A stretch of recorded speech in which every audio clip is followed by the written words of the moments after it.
Blíží se kanceláři jako stín.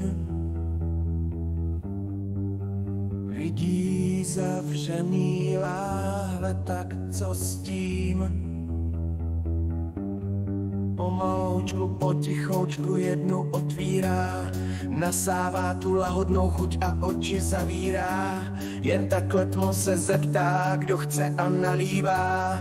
Nenalijem, da se zádní pán nazývá. Sakra, to je horko, nenalijem. Konečně je po obědě, nenalijem. To už je 7 ráno, nenalijem. Právě jsem se probudil, nenalijem.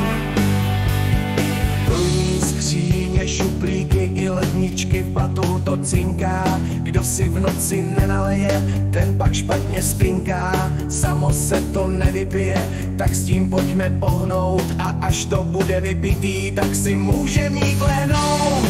Nenalejem, konečně je po obědě, nenalejem. To už je 7 ráno, nenalejem. Právě jsem se probudil, nenalejem.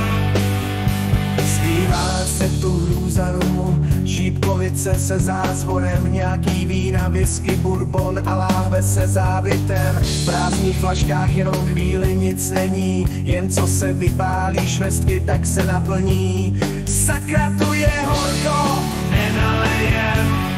Konečně je po obědě, nenalejem. To už je 7 ráno, nenalejem.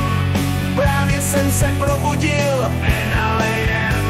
Sakra, tu je horko, nenalejem. Konečně je po obědě, nenalejem. To už je 7 ráno, nenalejem. Právě jsem se probudil.